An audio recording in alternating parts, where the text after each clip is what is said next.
Alan Watts could scroll through YouTube today, he'd probably chuckle, sip his tea and say, so I've become a meme. His voice echoes across millions of clips, remixed, repitched and set to rain sounds, lofi beats and dreamy sunsets. People nod along, whispering, he was so wise, while doing exactly what he warned them not to do. Turning ideas into idols, Watts never wanted followers. He wanted thinkers. He wanted you to play with life, not worship it. But look at us, bowing to his sentences like monks of the algorithm, chanting lines we barely understand. You quote him as if he's scripture, not satire. Trying to define yourself, he once said, is like trying to bite your own teeth, and yet the internet keeps trying, chewing through fragments of his words, mistaking repetition for revelation. Here's the irony. The man who laughed at dogma has become one. His philosophy, fluid, mischievous, alive, now scrolls endlessly in the same format he'd mock for its predictability. He'd grin and say, you're missing the punchline. Because Alan Watts didn't preach, he performed. He didn't promise answers. He invited confusion, the beautiful kind that makes you more alive. He was less a teacher and more a cosmic prankster, stealing certainty from the pompous and returning wonder to the curious. But somewhere along the digital way, we sterilized him. We clipped his laughter, filtered his pauses, looped his quotes, until even his silence sounded rehearsed. We turned a living paradox into an inspirational brand. The tragedy? We stopped listening. We started collecting quotes, collecting insights, collecting the illusion of understanding.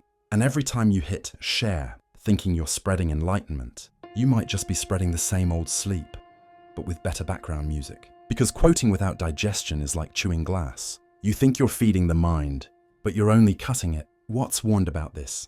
He said we chase symbols instead of experiences, words instead of being. He knew language could both reveal and trap us. He used humor to escape that trap. He mocked even himself, because he knew that the ego loves to wear masks, even spiritual ones. He turned philosophy into play, because play is the only honest way to meet the universe. Now imagine him watching his own digital resurrection, hundreds of channels monetizing his voice, thumbnails of his smiling face beside captions like, "The secret to happiness they don't want you to know." He'd probably roar with laughter. Not because he disapproved, but because it proves his point, that humanity still prefers imitation to immersion. We quote to feel wise. We quote to feel safe. But wisdom is dangerous. It dismantles your identity, and safety is the opposite of awakening. Watts' true gift wasn't in what he said. It was in how he said it. Lightly, playfully, with a mischievous grin that told you he wasn't trying to convince you of anything. He was inviting you to see that life doesn't need to be fixed, only experienced.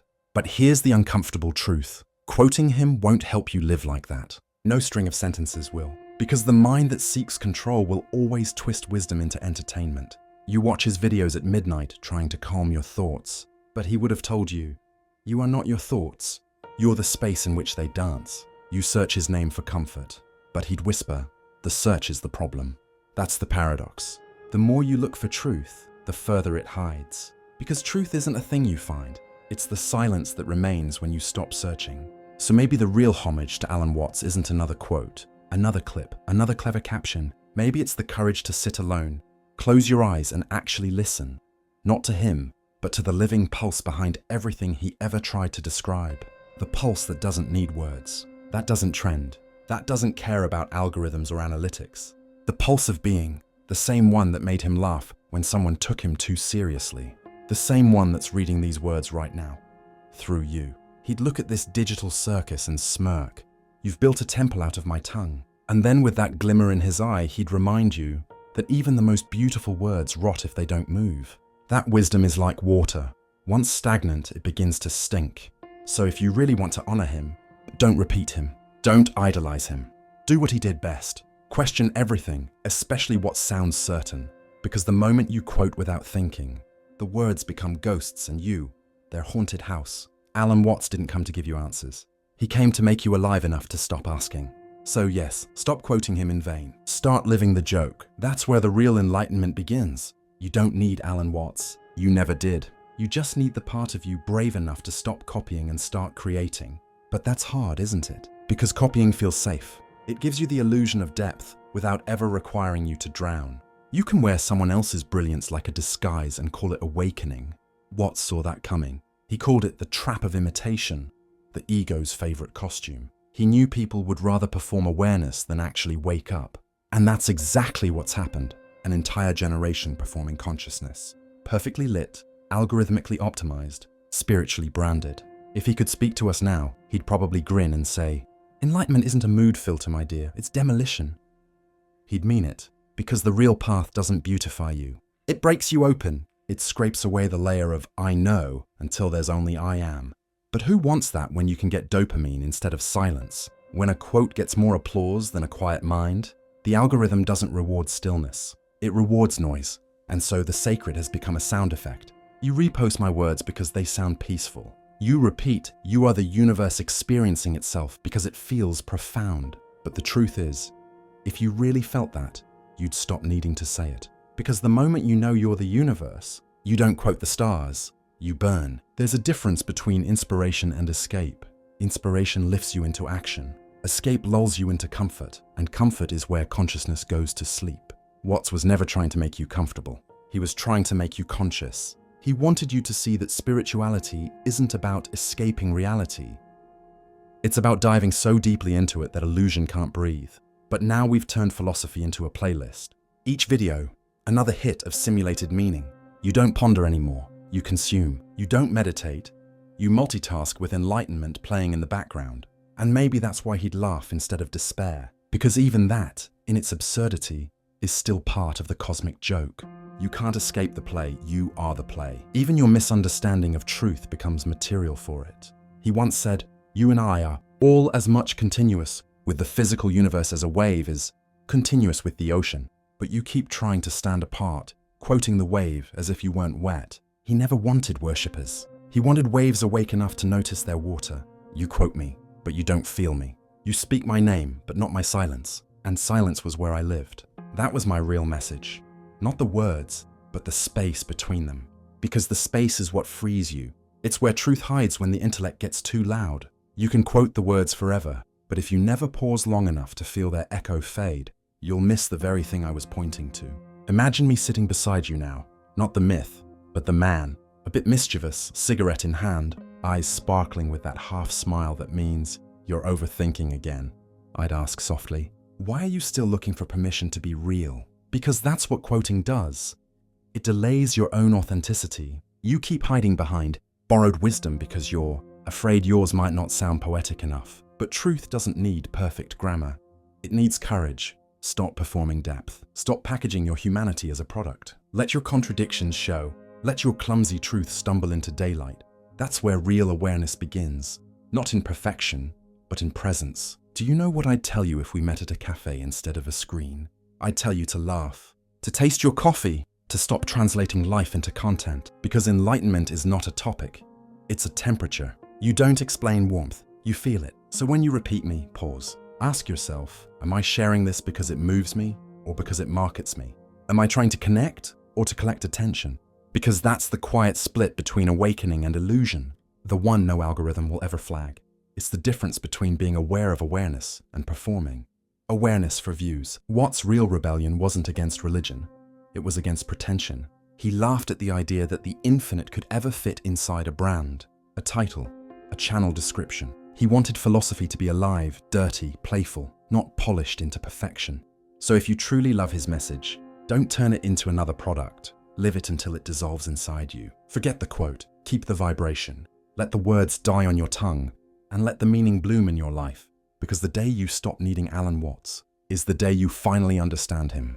And maybe then, for the first time, you'll hear what he was really saying. Not follow me, but follow the laughter that created me. That laughter is the universe breathing through you. Don't quote it, live it. Maybe the real enlightenment isn't in remembering my words, but in forgetting them at the exact right time. Because truth, when clung to, rots. And even wisdom, when repeated without heartbeat, becomes noise. You think you're spreading awareness, but maybe you're just echoing silence poorly translated. The thing about awakening is that it never wanted to be advertised. It doesn't sparkle under studio lights. It doesn't need captions, thumbnails, or cinematic crescendos. It's the quiet realization that everything you were seeking was sitting in the chair that's watching this video right now. That's you. You, the watcher of the watcher. The being who thought quoting enlightenment was the same as being it, but it isn't. When I said you are the universe experiencing itself, I wasn't giving you a phrase to post. I was handing you a mirror. And the mirror only works when you look, not scroll, not edit, not share. Look. The reflection will show you that the universe isn't poetic. It's raw, unpredictable, and sometimes profoundly ordinary.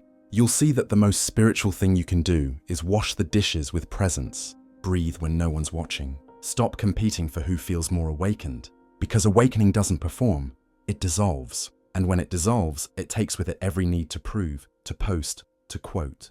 What's left isn't glamorous. It's real. And that's enough. Alan Watts used to say, the menu is not the meal. But oh, how you love menus. You frame them, analyze them, tattoo them on your soul, while starving at the table of existence. You've memorized every dish, but you've forgotten how to taste. And that's the great irony of the digital mystic age. We've become so full of information that we've gone hungry for experience. So here's the invitation. Don't just quote the meal. Eat it, taste life. Let it be messy, imperfect, astonishingly yours. The point was never to sound wise. It was to remember your wildness. Your laugh before thinking wildness. Your barefoot on grass kind of freedom. That's what I was trying to say. That life is not a philosophy to master, but a rhythm to join. You keep searching for meaning, but meaning was never hiding. It was dancing. You just stopped hearing the music because you were too busy narrating the song. So if you want to honor me, or any teacher, stop quoting and start dancing again. Go fail beautifully, love foolishly, question constantly, and for heaven's sake, don't record everything. Because the truth doesn't need proof, it needs presence. When you're angry, don't mask it with zen.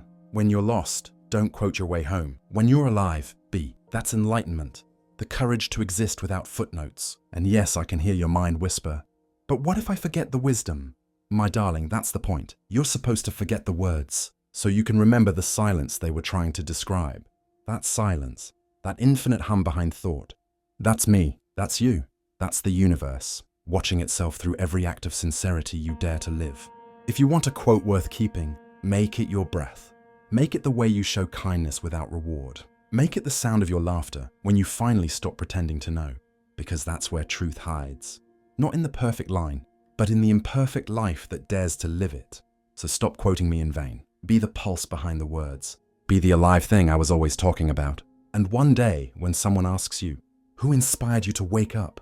You'll smile, quietly, knowingly, and answer, no one. I just finally stopped sleeping. Subscribe, stay close, and keep walking with us.